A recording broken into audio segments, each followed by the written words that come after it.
Mga katotohanan tungkol sa araw na hindi mo po alam. Alam mo ba na ang araw ay isa lamang sa mga halos 100 bilyong bituin sa Milky Way Galaxy? Ito ay isa lamang sa maraming bituin na nagbibigay liwanag at init sa ating universe.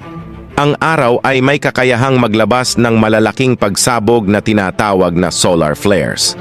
Ang mga solar flares na ito ay naglalabas ng enerhiya na ilang milyong beses na mas malakas kaysa sa enerhiya na nilalabas ng mga nuclear bomba.